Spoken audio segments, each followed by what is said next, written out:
hablar sobre lo que es lupus eritematoso sistémico. Siguiente, por favor. Bueno, para entrar a las generalidades, vamos a empezar con lo que es hablando que esta va a ser una enfermedad inflamatoria autoinmune crónica multisistémica. Entonces es muy importante saber que esto anteriormente viene relacionado no solo con lo que es las alas de mariposa, sino con el lobo, ¿no? Porque en inglés lupus, bueno, es lobo, y se le puso lupus porque en la mancha que tiene el lobo se parecía a las características del eritema que tiene el paciente con lupus. Ahora vamos a ver cómo vamos a tener que el primer hallazgo que se va a ver en lo que es la parte eritematosa va a ser el eritema en la piel. Esa va a ser la principal característica. Vamos a tener que los pacientes muchas veces van a presentar lo que es el eritema malar en ala de mariposa. Esta enfermedad inflamatoria autoinmune crónica multisistémica se va a caracterizar en sí por lo que es la lesión tisular, que se va a producir por lo que son los depósitos de anticuerpos de inmunocomplejos. Eso lo vamos a entender más adelante en la fisiopatología y la patogenia. Todo esto nos va a darnos, nos va a llevar siempre y cuando los síntomas, la clínica, el laboratorio, porque no hay así como tal un hallazgo patognomónico. Entonces vamos a ver que también va a haber una evolución. Esta evolución es muy importante porque los pacientes cuando presentan lupus eritematoso sistémico vamos a tener una evolución tanto en brotes como en remisión. En los brotes vamos a ver que esos pacientes van a tener mayor actividad inflamatoria, mayor clínica. Entonces un paciente en este estado pues va a estar muy delicado, va a haber un enfoque de los síntomas en varios órganos. En cambio en la remisión quiere decir que ya el paciente, o sea, no es que se le cure la enfermedad, simplemente la inflamación o la cascada inflamatoria va a disminuir y los síntomas van a comenzar a disminuir. Entonces vamos a ver que en la revisión muchos pacientes no van a sentirse tan mal como cuando van a estar en la fase en la evolución de brotes. Ahora, todo esto tiene que ver con lo que es la variabilidad clínica y la serológica. Es muy importante porque no todos los pacientes van a tener la misma variabilidad o la misma serología. En la serología vamos a ver, por ejemplo, el ANA, muchas veces hay pacientes que salen positivos a ANA y otros pacientes salen negativos a ANA. Entonces, todo eso se va a acoplarse. Para nosotros llegar a una viabilidad, nosotros vamos a tener que ver tanto la sintomatología, la parte laboratorial y otras evaluaciones que se le va a hacer al paciente. También vamos a ver que va a haber una superposición. ¿Qué quiere decir?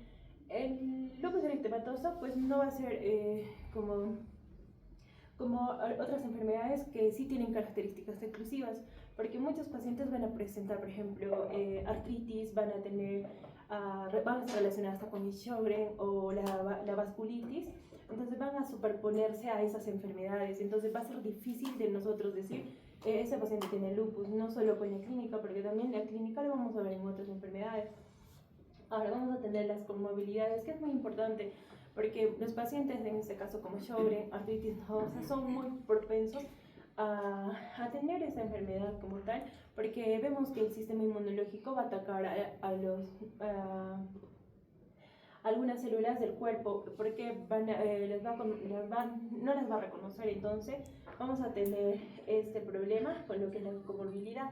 Ahora vamos a tener también que este lupus eritematoso pues va a ser una afectación, por algo lo dicen, ¿no? Una enfermedad crónica multisistémica, entonces va a agarrar muchos órganos. Depende de las edades o depende de la clínica que se le dé, vamos a ver que va a haber muchos daños, tanto en lo que es riñón, corazón, en los pulmones y en las articulaciones, pero este lupus va a ser más fuerte en lo que es la parte renal. El siguiente. Ahora, en la epidemiología vamos a ver que estos casos es a nivel mundial, pero vamos a ver más de un 20 a 150 casos por 100.000 habitantes en lo que es Estados Unidos. En Perú tenemos de un 40 a un 50 casos por 100.000 habitantes, pero a diferencia de otros países, vamos a ver que también está aumentándose. Entonces vamos a ver que al menos 5 millones de personas tienen un tipo, ¿no? Un tipo específico. Y la edad es muy importante, porque tanto en lo que es la edad fértil, se va a darse más el lupus eritematoso. Nos dice que la edad fértil en mujeres va a ser de 14 a 40 años. Entonces, 10 mujeres y a la diferencia de un hombre. ¿Por qué? Porque aquí va a estar relacionado con los factores de los estrógenos. Ahora vamos a ver que después de la menopausia, ese índice va a disminuir de 8 a 1. Entonces, quiere decir que a medida pasa el tiempo, la edad, ese va a disminuir. Entonces, ahora en los niños es de 3 a 1, pero la literatura de Elmir nos indica que los niños también son un grupo etario muy de alto riesgo porque se presenta con más fuerza y puede ser más mortal. Ahora vamos a ver que se va a dar más en mujeres blancas de 35 a 50 años, hombres blancos de 50 a 59 años, mujeres negras de 45 a 64 años. Pero toda esta incidencia se va a darse en sí más por los factores, porque como tal vamos a tener diferentes factores que van a agrupar a esto, no solo la raza.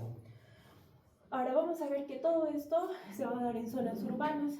¿Por qué? Porque va a haber polución, va a haber algunos agentes, tanto como el virus, algunas bacterias, son muchos factores que pueden ocasionar. Entonces va a ser una enfermedad más de zonas urbanas. Ahora vamos a ver que el pronóstico más grave se va a dar en la parte renal, en la piel también, pero va a depender de la evolución de si va a estar en brote o si va a estar en brote, ¿no? Porque el paciente va a presentar más sintomatología.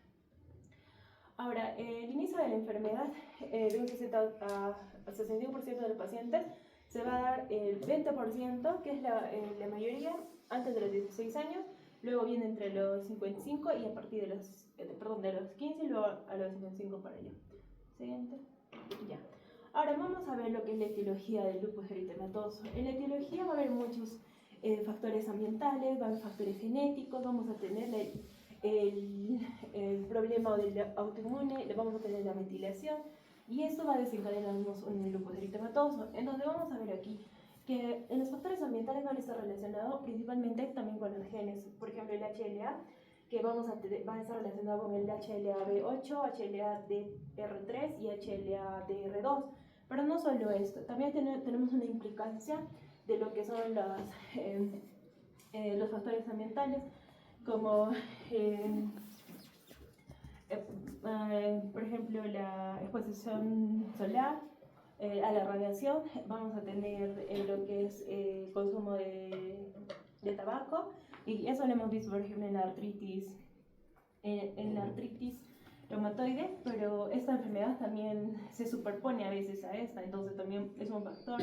Ahora, lo que son los estrógenos lo vamos a ver, ¿no? En la anterior diapositiva hemos visto que en la edad fértil se va a dar más esto. ¿Por qué? Porque en la edad fértil vamos a tener un aumento vamos a tener un aumento mayor de lo que son los estrógenos, van a haber cambios hormonales, entonces las cuales pueden predisponer a esta etiología. Ahora vamos a ver igual los medicamentos. Ahí van a estar la hidrasalina. La hidrasalina también va a ser un componente o un factor que va a causarnos lo que es el lupus. Específicamente esto se va a darse porque va a haber, en la parte autoinmune vamos a tener lo que son como tal las células B, que en las células B sabemos que estos van a crear anticuerpos, y las células T que van a ser las cuales va a haber una hiperactividad de las células B y las células T por ende van a estar suprimidas. Entonces va a haber un ataque constante. Entonces vamos a tener que el hecho de que no sean eliminadas algunas células muertas, lo que va a hacer el organismo es reconocerlas como extrañas. Entonces al desconocerlas va a comenzar una cascada de inflamación. Ahora, todo ese proceso va a darse una metilación. En la metilación va a haber una aberración en el ADN. Esta va a ocasionarse o va a desencadenar múltiples manifestaciones que nos van a llevar, que lo vamos a ver en lo que es la etiopatogenia. todo esto va a desencadenarnos en lo que es el lupus, ¿no? Y el lupus nos va a desencadenar las diferentes manifestaciones. Siguiente. Ahora, en lo que es la etiopatogenia, empezamos de lo que son los defectos de la eliminación de las células muertas. Aquí vamos a ver que esto se va a dar porque va a haber fragmentos de ADN y proteínas nucleares que van a estar muertas, pero no van a ser eliminadas en el cuerpo porque estas están alteradas. Entonces vamos a tener una activación del sistema inmunológico, va a haber una producción de anticuerpos, pero va a haber una hiperactividad, como les había indicado, de las células B. Entonces, como va a haber una hiperactividad, esta va a aumentar la producción de lo que son los anticuerpos. Ahí vamos a tener los anticuerpos ANA, anti-DNA, anti-SMIC o SM y lo que son los antifosfolípidos. Entonces, todo esto tenemos que tener en cuenta más adelante, que les voy a explicar en la parte laboratorial, en qué nos va a ayudar a reconocer, ¿no? a la etiopatogenia.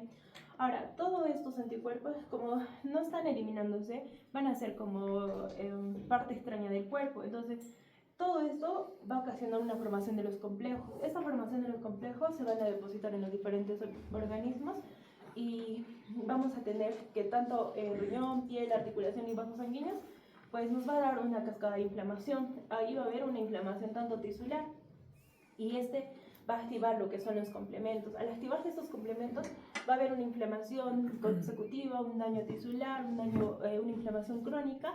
Entonces estos depósitos es lo que ocasionan lo que ya vamos a entender, ¿no? Entonces va a haber una mayor producción de anticuerpos, igual va a ocasionar la inflamación y el daño tisular. Siguiente. Ahora, vamos a entender la fisiopatología del lupus, que esa fisiopatología nos va a llevar va a ser un mecanismo cómo vamos a llegar nosotros a tener las manifestaciones clínicas. Entonces se va a dar por los depósitos de complejos inmunes y la activación de complementos. Como lo habíamos visto, la activación de complementos se va a dar, va a entrar a lo que son los órganos. Entonces ahí va a haber, estos depósitos van a ocasionar todas las manifestaciones. Vamos a tener complejos inmunes que van a atacar al organismo. Ahora vamos a ver ahí fiebre en la piel, vamos a tener lo que será el eritema malar, ¿no? Ahora vamos a tener también que todo esto va a darse una respuesta inflamatoria, daño tisular, va a haber con el tiempo, va a llevarnos a la fibrosis y va a afectar a lo que son las células plasmáticas. Entonces vamos a tener consiguiente, nos lleva a lo que es la manifestación clínica en las articulaciones. Vamos a tener, por ejemplo, la artritis no erosiva, en los riñones vamos a tener la nefritis lúpica, en la piel el eritema malar. Ahora, lo que es la parte hematológica también va a haber una alteración, puesto que va a haber en los glóbulos rojos vamos a tener una anemia, va a haber una disminución que nos va a dar la leucocitosis leucopenia. Y las plaquetas, ¿no? Van a estar disminuidas también. Aquí vamos a tener hasta anemia crónica porque hay una inflamación constante. Siguiente. Ahora, en las manifestaciones clínicas vamos a ver lo que más llama al lupus es la manifestación cutánea. Esto se va a dar en diferentes partes. Vamos a tener la lupus cutánea aguda, que esa va representándose el 50%. Vamos a ver que es el eritema malar, que ya lo hemos visto, que son las alas de mariposa. Esto está relacionado a la exposición solar. ¿Por qué? Por lo que es la fotosensibilidad. Ahora vamos a tener otras áreas afectadas, no solo la piel, va a haber el cuero cabelludo, lo que son la cara, hombros, brazos, manos, y la diferencia de esta a esta, vamos a ver que estas no van a dejar cicatriz. Entonces, a menos que esta sea una exacerbación no controlada, y sí podría, ¿no?, pasar. Vamos a tener el lupus cutáneo subagudo. Ahí vamos a ver las lesiones que pueden ser en forma de pápulas eritematosas de tendencia hiperpigmentaria. Ahora, los lupus cutáneos crónicos, que van a incluir los lupus discoides, que causan lo que son las lesiones escamosas y van a dejar cicatrices, como lo ven en la imagen. Ahora, otro que es la manifestación hematológica, que es muy importante. Aquí el paciente va a presentar lo que es la anemia, ¿no? Y ya les había indicado que va a haber una anemia crónica. Entonces, vamos a ver que también puede darse anemias hemolíticas, pero se le va a hacer, por ejemplo, el test de Kuhn y va a salir positivo. Ahora vamos a ver lo que va a haber leucopenia, linfopenia, y esto va a ser porque También hay procesos infecciosos, los cuales van a favorecer estas características. Ahora hay trombocitopenia, que puede ser asintomática, y el síndrome de Evans también, que es importante. Hay pacientes con lupus que presentan el síndrome de Evans, que se va a dar por anemia hemolítica, trombocitopenia, neutropenia autoinmune. Ahora vamos a ver que también es muy importante de los anticuerpos antifosfolipídicos, que van a presentar un 30 o un 50% y van a aumentar el riesgo de trombosis y embolias. Entonces tenemos que tener en cuenta eso. Y la diastesis hemorrágica va a ser, rara. Otro que se va a afectar es la cascada de coagulación de la vía tanto común, porque va a estar el factor 2, va a estar múltiples factores, que van a afectarse. Entonces tenemos que nosotros monitorearlos en la parte hematológica. Por eso está representada casi en el 85% de sus manifestaciones. Ahora, las manifestaciones neurológicas también están en un 25 o un 75% de los pacientes, porque vamos a tener una afectación tanto de lo que es el encéfalo, las meninges, la médula espinal, los nervios periféricos. Entonces vamos a tener diferentes manifestaciones frecuentes. Va a haber disminución de la parte cognitiva, que va a ser un poco más leve, y esa es la más común en los pacientes. Otros pacientes que van a tener cefalea, depresión, ansiedad, neuropatía. Y hay pacientes que llegan a lo que son los accidentes cerebrovasculares, ataques cerebelosas, las meningitis. Entonces tenemos, para los criterios de neurológicos, se van a clasificar en lo que es convulsión, psicosis y estado confusional agudo. Que en sí toda esta clínica también va a ser para pacientes ya que han llegado deteriorados con la enfermedad, o no han sido controlados y llegan de manera brusca. Siguiente. También tenemos lo que son las pleuropulmonares, que presentan un 50%, donde vamos a ver una pleuritis, que va a haber una inflamación de la pleura, va a causar el dolor pleurítico, también vamos a tener un derrame pleural. La neumonitis, la inflamación pulmonar grave, que va a haber un infiltrado pulmonar, que puede ser tanto agudo o también crónico. La hemorragia alveolar, el sangrado de los pulmones, que esa sí va a ser una mortalidad alta, y después de todos esos procesos vamos a tener lo que es el pulmón encogido, porque ese va a tener una disminución del volumen y va a haber una parálisis diafragmática o una miopatía. Ahora, las manifestaciones cardíacas también son importantes porque se van a asociar a lo que es la pericarditis, el fenómeno Raynaud, la hipertensión secundaria, pero la hipertensión se va a llevar ya por el mismo tratamiento. A veces también se va a dar glucocorticoides a algunos pacientes y esos pueden ocasionar, es secundario a ello. Y las trombosis venosas arteriales. En las manifestaciones renales, esta es más amplia, pero lo estoy tocando así corto. Vamos a tener la nefritis lúpica, que va a afectar un 50% en los pacientes, y nos dice que es de un mal pronóstico, porque muchos pacientes van a llegar a lo que es la insuficiencia renal, entonces van a ya necesitar terapia sustitutiva. Algunos llegan a entrar a la terapia de hemodiálisis. Ahora puede haber, por ejemplo, proteinuria, hematuria, cilindros, sedimentos telescopados, y esos van a producir los inmunocomplejos en los glomérulos. Entonces va a haber una activación del complemento en los glomérulos. Entonces vamos a tener de la clase 1 a la clase 6, estos depósitos de inmunocomplejos van a aumentar la morbimortalidad en las manifestaciones renales. Ahí vamos a ver la clase 1, mesangiales mínimas, que van a haber hallazgos casuales, la proliferativa mesangial, que va a ser un buen pronóstico. Ahora la clase 3, la focal, que es un menor al 50% de lo que es los glomérulos, pero sí se va a presentar un paciente con proteinuria y hematuria. La clase 4, una difusa, mayor al 50% de glomérulos, y es la más frecuente y la más grave. La clase 5, la membranosa, ahí va a haber un síndrome nefrótico, y la clase 6, esclerosis avanzada, pero ahí ya vemos el daño irreversible. Entonces van a haber estos riesgos más específicos en la parte renal. Siguiente. Pero, por ejemplo, en las articulaciones, como ya les había indicado anteriormente, vamos a tener va a darse una artritis no erosiva. Entonces va a ser una poliartritis simétrica no erosiva, vamos a tener la artropatía de Jacob del 5 al 40%, una leucemia reversible sin erosiones, los dedos en ojal o en cuello de cisne, puede haber necrosis avascular y algunas manifestaciones que van a darse como dolores de necrosis. Ahora, en la parte gastrointestinal los síntomas son anorexia, náuseas, dolor abdominal leve, diarrea. No todos los pacientes van a presentar algunas de estas manifestaciones, cada organismo es diferente, pero sí todos tienen riesgo. La vasculitis intestinal va a ser la complicación más grave. Hay pacientes que van a presentar ascitis, alteraciones de lo que son las enzimas hepáticas. Otras manifestaciones nos indicaba en el MIR que habían los abortos, por ejemplo, se van a dar de un 30% de embarazos. Vamos a ver lo que es la queratoconjuntivitis seca, por eso es que les indicaba que esto también va a tener una relación con lo que es el síndrome de Sjögren. Ahora vamos a tener la vasculitis retiniana, la esplenomegalia y lo que es el hipotiroidismo subclínico.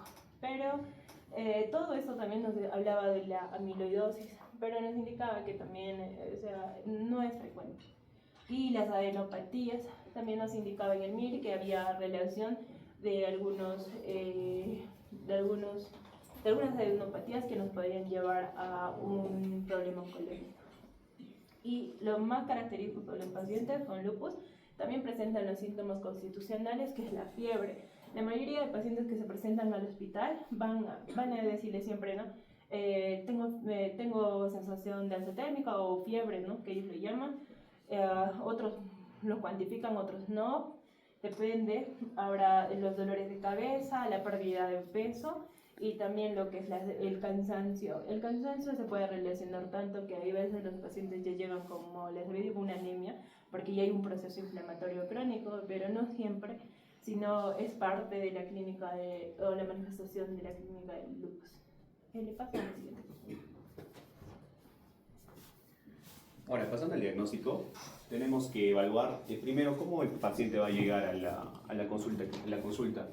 Específicamente, por ejemplo, vamos a tener, digamos, en un mundo, digamos, lógico, el cual, digamos, va a haber una mujer joven con signos cutáneos, que es la principal causa de acudir al centro de salud, en este caso, artritis no erosiva. Justamente la artritis no erosiva hace referencia a la artritis que no va a hacer deformación a nivel óseo o articular. Y luego los anticuerpos antinucleares ANA, que es lo más importante, y justamente les voy a explicar eso más adelante, cada uno y la especificidad de qué está asociado, que es muy importante saber.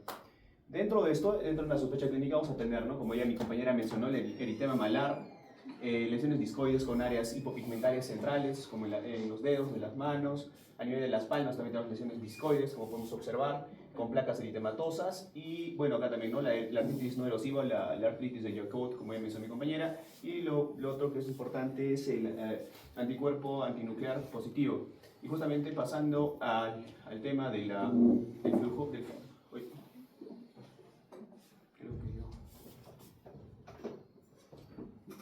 Escape, pues. No, es que...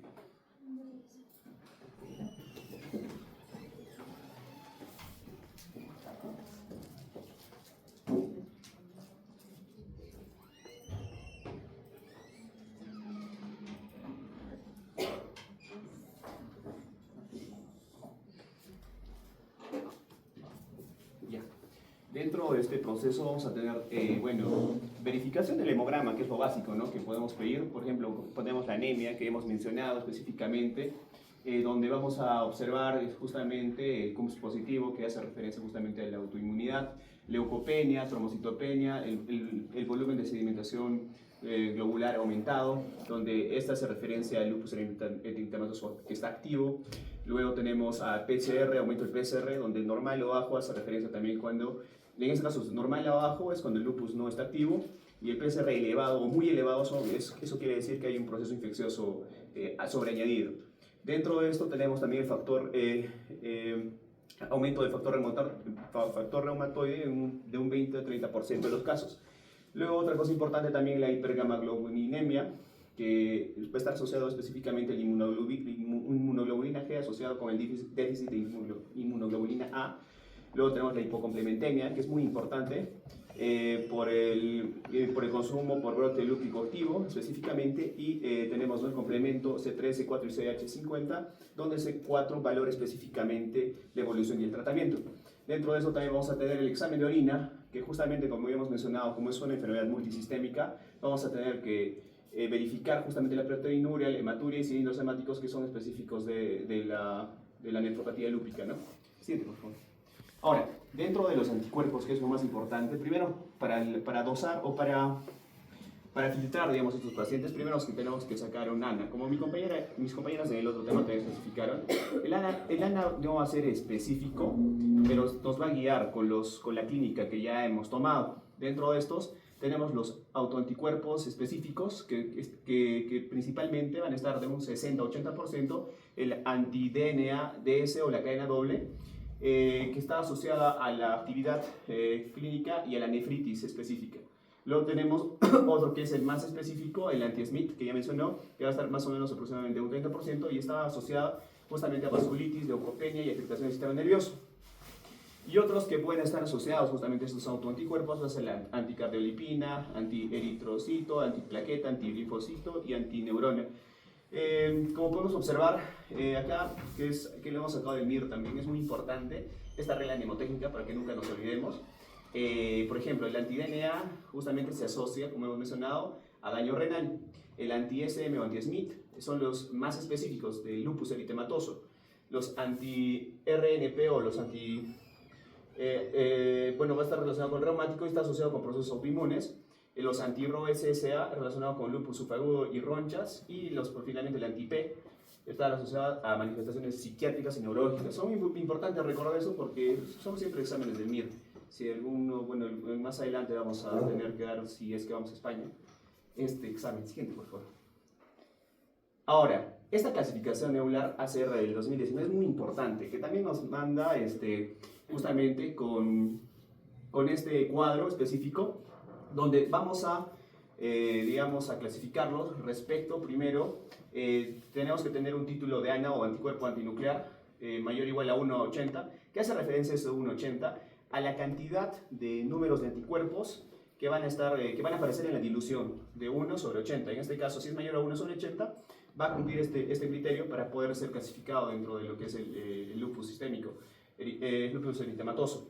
Luego debe cumplir mayor o igual a 10 puntos dentro de los rangos clínicos. Como podemos observar, tenemos un dominio constitucional, dominio cutáneo, dominio de artritis, dominio neurológico, de la serositis, hematológico y renal. Donde también hay otra mnemotecnia, donde, por ejemplo, el dominio cutáneo tenemos, ¿no?, lo que ya hemos mencionado, el lupus cutáneo agudo, la alopecia no cicatricial, el lupus cutáneo subagudo o lupus discoide, que hemos visto también las lesiones, y las aftas orales o erosiones que también se pueden observar, y todas estas van a formar la palabra LALA. Luego, el dominio de serositis, que hace referencia a serositis o derrame pleural, pericárdico, pericarditis aguda, el dominio de serositis, como también podemos observar aquí. Luego la artritis no erosiva, donde justamente vamos a ver una sinovitis o un dolor, más rigidez, más de 2 articulaciones, un dominio de artritis también dentro de esto. Y luego, para formar la palabra SAR, vamos a tener el dominio renal, que va a ser la afectación renal con una proteinuria mayor o igual a 0,5 gramos por 24 horas, una nefritis lúpica.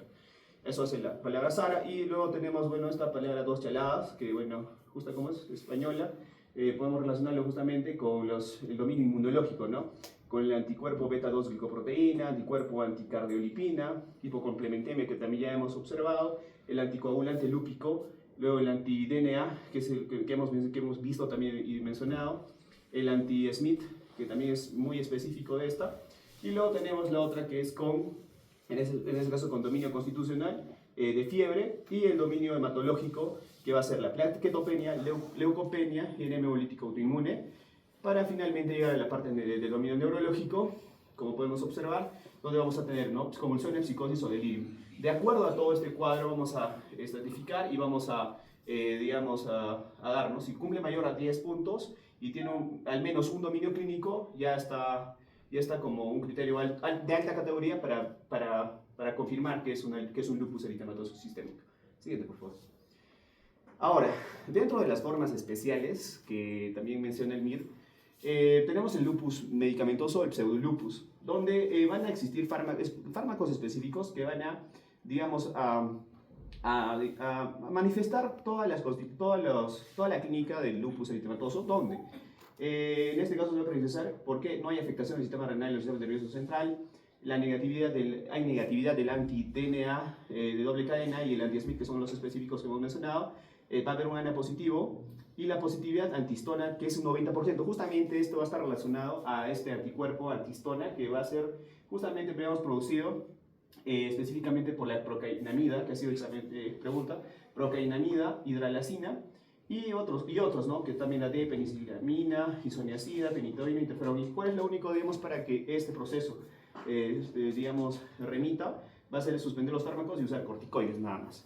Eso es, digamos, un enfoque muy importante que va a ayudar. Luego tenemos el lupus y el embarazo. Dentro de esto vamos a tener que, en este caso, la tasa de fertilidad es normal, aunque puede existir amenorrea, aborto espontáneo y muerte intraútero, sin afectación renal ni grave cardíaca. Con el control de mayoría, con el control en la mayoría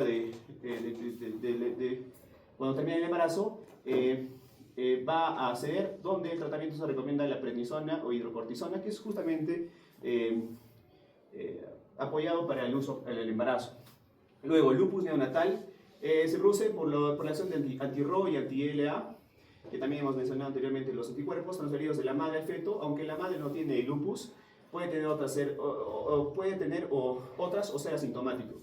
La clínica puede ser lesiones cutáneas subagudas que desaparecen a los 6 meses, hepatosplenomegalia, anemia hemolítica, trombocitopenia, recitoria y bloqueo cardíaco congénito. Es raro que desarrolle el lupus eritematoso posteriormente. Siguiente, por favor.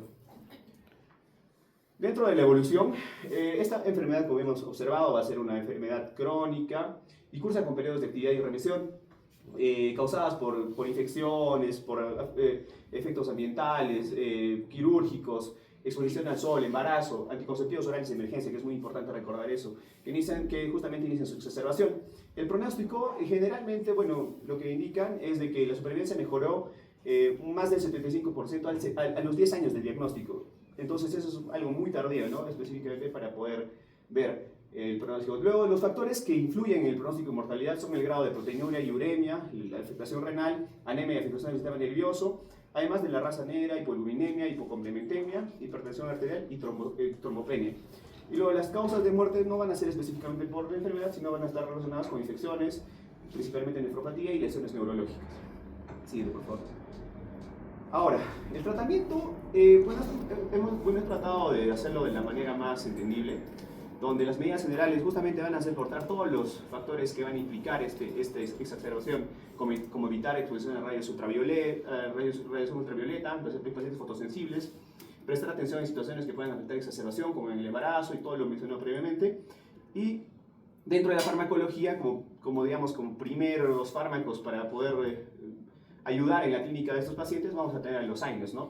Por ejemplo, para fiebres, artralgias, artritis y serositis moderada.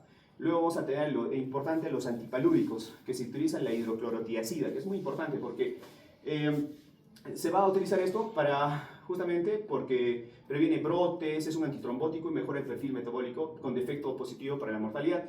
Ahora, las manifestaciones justamente se van a utilizar para manifestaciones menores, generales, cutáneo-mucosas y articulares. Luego tenemos los glucocorticoides, que en este caso su uso va a ser restringido, con un periodo de brote de reducción paulatina, dosis bajas de 20 miligramos por día para situaciones leves, que no se controlan con AINES o antipalúdicos, previamente mencionados, y dosis altas para en el caso de afectación del sistema nervioso central, glomerulonefritis proliferativa, neumonitis, anemia hemolítica autoinmune y trombocitopenia grave. Dentro de esto es muy importante destacar que cuando llevamos en nefrología específicamente, estos pacientes con lupus, nefritis lúpica van a reaccionar generalmente muy bien a los glucocorticoides, ¿no? Siguiente, por favor. Ahora, dentro de la siguiente línea vamos a tener a los inmunosupresores. Dentro de los inmunosupresores más conocidos dentro de estos, primero van a ser para pacientes para que tengan una infección grave, donde no van a responder a glucocorticoides, entonces van a tener una dosis alta de metotrexato, útil para la afectación articular persistente. En nefritis lúpica, la ciclofosfamida, que es bueno, anticalcineurínicos, y que es la ciclosporina y la zatioprina, que es muy importante dentro del grupo de inmunosupresores. Luego el belimumab es el primer fármaco biológico específico que se utiliza dentro del lupus eritematoso, donde inhibe justamente lo que ya mencioné en la fisiopatología, la proteína estimuladora de linfocitos B, BLIS, indicado justamente adyuvante al lupus activo con anticuerpos positivos para nefritis lúpica asociado a inmunosupresores convencionales, no para afección del sistema nervioso central, más es utilizado justamente para la afección renal. Luego tenemos el anifrolumab, que es el segundo fármaco biológico, que justamente por otro mecanismo inhibe el interferón tipo 1, indicado para el lupus eritematoso sistémico activo, moderado a grave, en combinaciones con tratamientos estándar. Y finalmente, lo último, que son los fármacos anti-CD20, que es el rituximab, y más adelante les voy a mencionar un fármaco que justamente el UpToDate menciona que es muy importante. Estos se utilizan justo en casos refractarios o tratamientos convencionales, especialmente en nefritis lúpica, también en hematología o neurológicas graves. Justo dentro de esto vamos a tener que se tiene que agregar una terapia según manifestaciones clínicas, antipsicóticos, anticonvulsivantes, anticoagulantes o antiagregantes, de acuerdo al sistema al cual esté afectando. Luego asociado también al anticuerpo antifosfolipídico que no responde a tratamiento inmunosupresor. Luego en nefritis lúpica implementar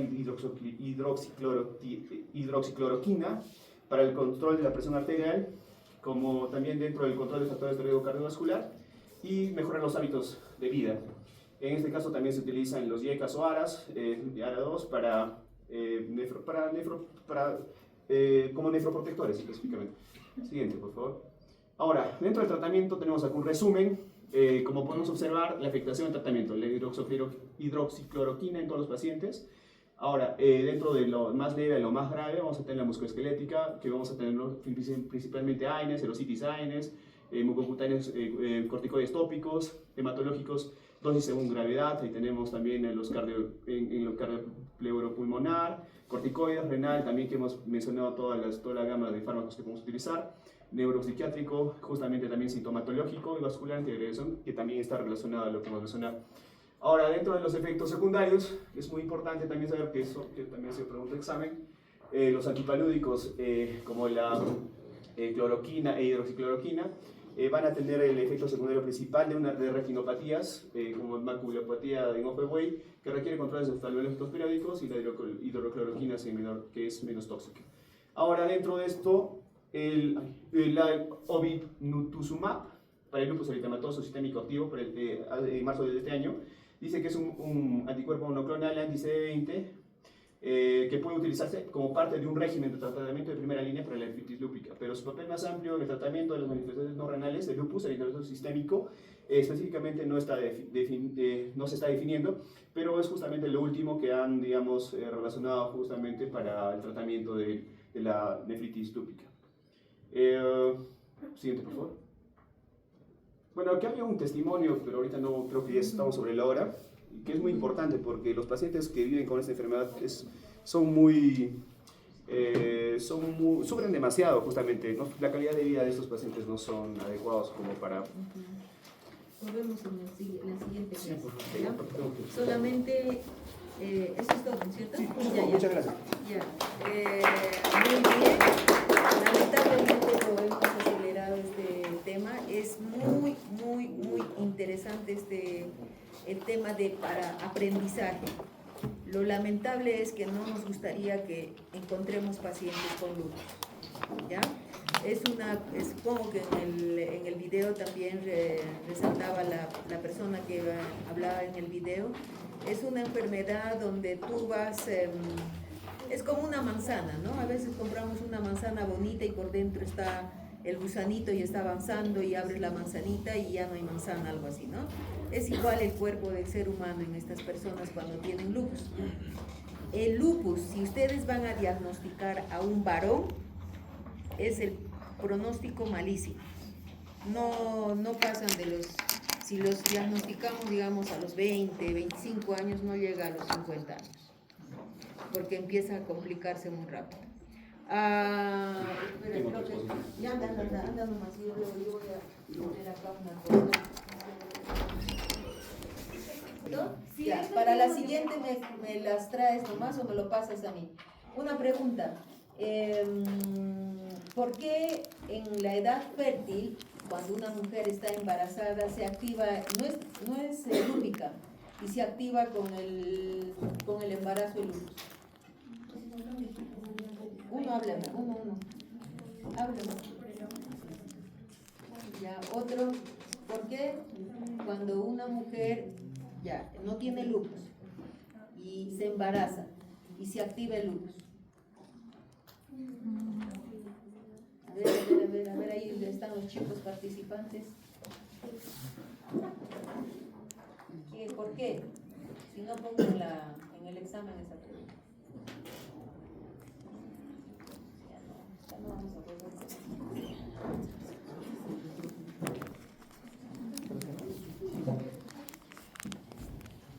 Doctora, dice que en el embarazo, cuando suben los estrógenos hacen que los linfocitos B, T aumenten su supervivencia.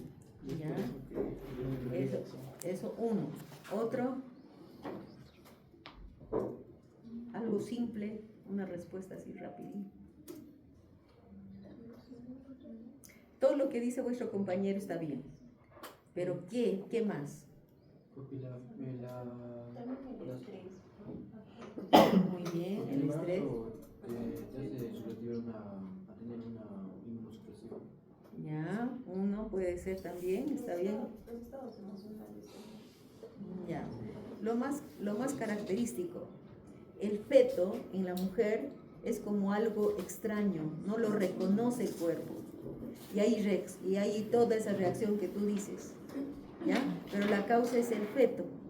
El feto en la mujer que se embaraza y activa el lupus es como que el feto es algo extraño y empieza a atacar el cuerpo como defenderse, ¿no?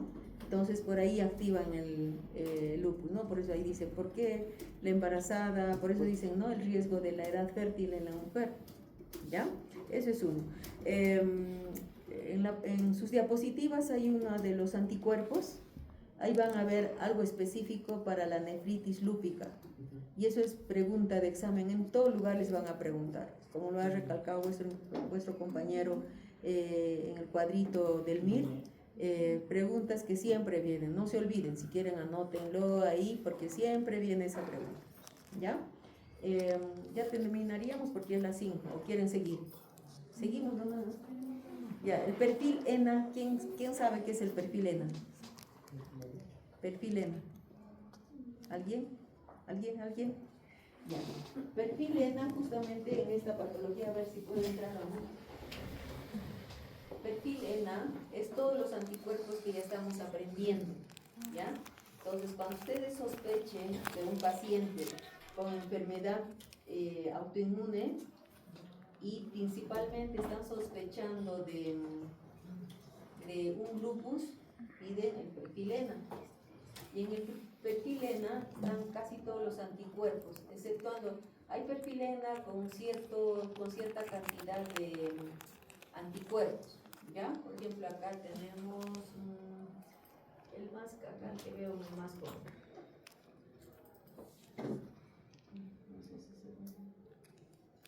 ¿Ya? Por ejemplo, el DSDSDNA, ¿en qué enfermedad tendría que ver? Ya, exactamente, ya. El otro, el SM, el anti-SMIT. Exactamente, ya. Entonces acá tienes anti-ESCO, todo esto.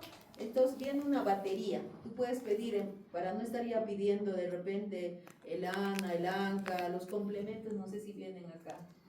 Los complementos que nos piden en la valoración de lupus.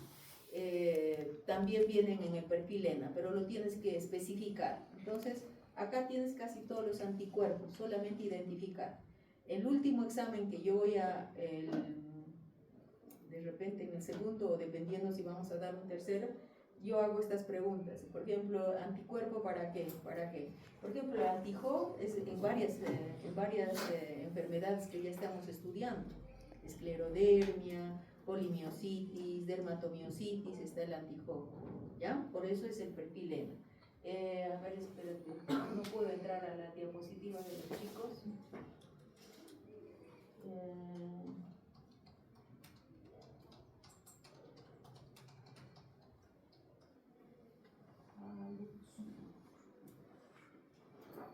Lo otro que encontremos es a esta.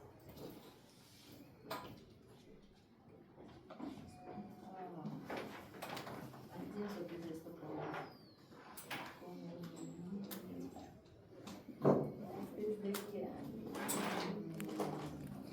ya, acá nuestro compañero, ¿qué dijo? ¿Con cuánto de valor yo ya puedo decir que es lupus? Con más de 10 puntos. Con más de 10 puntos, ¿no es cierto? Acá viendo esta diapositiva o esta figura, ¿con qué valor nomás ya podríamos hacer el diagnóstico? ¿Con qué variable? Exactamente, ¿ya? Con una manifestación renal, cuando ya tiene una clase 3 o 4 de nefritis lúpica, ya te puedes decir que es un lupus. Sí, muchas veces ni siquiera le haces los anticuerpos, ¿entiendes? Entonces, lo más común que nosotros o ustedes también van a ver en el hospital son jóvenes como ustedes que vienen con problema renal. Paciente que viene joven con problema renal, para nosotros ya en un 80-90% sospechamos que es un paciente lúpico, sea varón o mujer.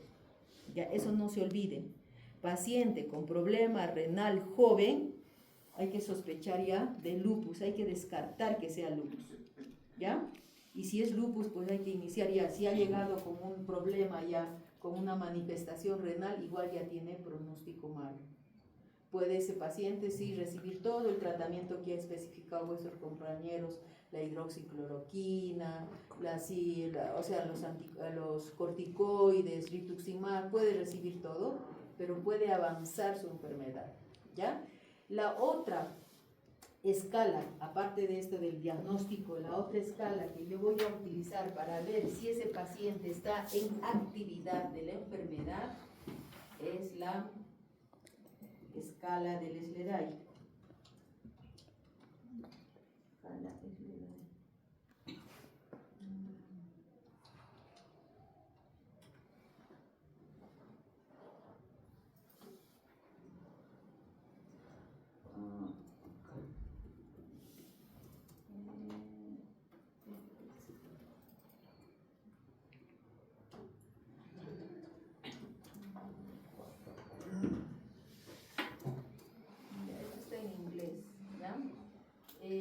Todas estas variables yo voy a sumar, no sé si cómo lo puedan ampliar, pero revisen el SLEDAI. El SLEDAI, digamos, yo ya diagnostiqué a mi paciente, ¿ya? Diagnostiqué a mi paciente, tiene lupus, viene a sus controles, ya le hice el tratamiento, de un momento a otro viene ya paciente lúpica y viene con trastorno de sensorio, ¿no? Puede ser una paciente que me está haciendo una encefalitis lúpica, ¿ya?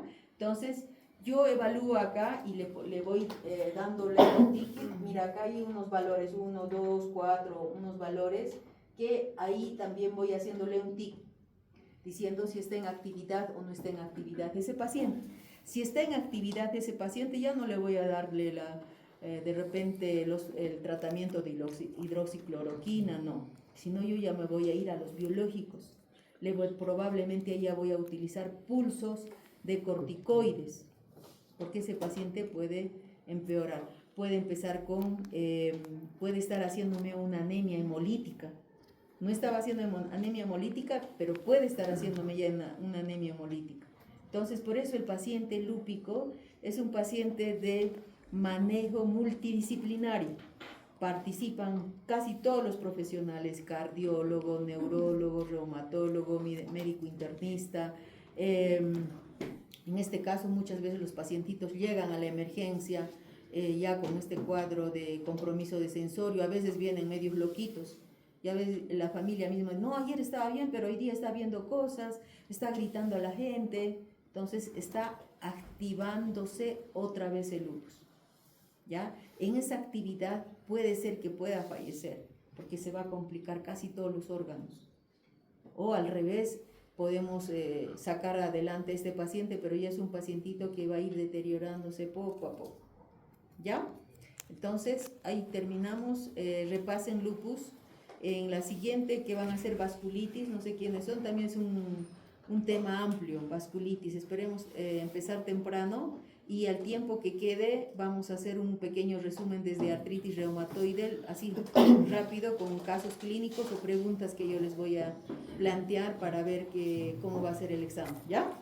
Entonces, ese sería. Lean, repasen ya para vuestro examen.